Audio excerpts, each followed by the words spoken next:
అండి అందరికీ ఈరోజు లక్ష్మీ నరసింహస్వామి జయంతి కదండి. ఈరోజు నా పూజలో ఒక వింత చోటు చేసుకుందండి. నేను ఫస్ట్ చందన దీపం పెట్టానండి.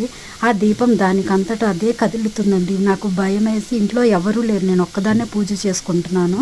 నాకు భయం వేసి ఆ చందనపు దీపాన్ని తీసేసి మళ్ళీ ఇలా ప్రమిదిలో దీపం పెట్టి దీపారాధన చేశానండి 9 ఒత్తులతోటి నవదాన్ని. మళ్ళీ ఈ దీపం కూడా అట్లానే కదులుతూ ఉంది. మీరు పరీక్షగా చూడండి ఆ దీపాన్ని, మీకే అర్థమవుతుంది.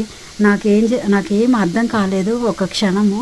ఆ తర్వాత ఆలోచించి, ఓ స్వామివారే నా ఇంటికి ఇవాళ విచ్చేసి ఉన్నారు అని అనిపించిందండి. సాక్షాత్తు లక్ష్మీ నరసింహస్వామి నా ఇంటికి ఇచ్చేశారు, నాకు నిదర్శనం చూపించారు అని అనిపించిందండి. నాకు ఈరోజు చాలా సంతోషంగా ఉందండి, చాలా హ్యాపీగా ఉన్నాను. నేను ఒక్కదాన్నే ఉన్నానండి. నాకేంటో చాలా అనిపించింది.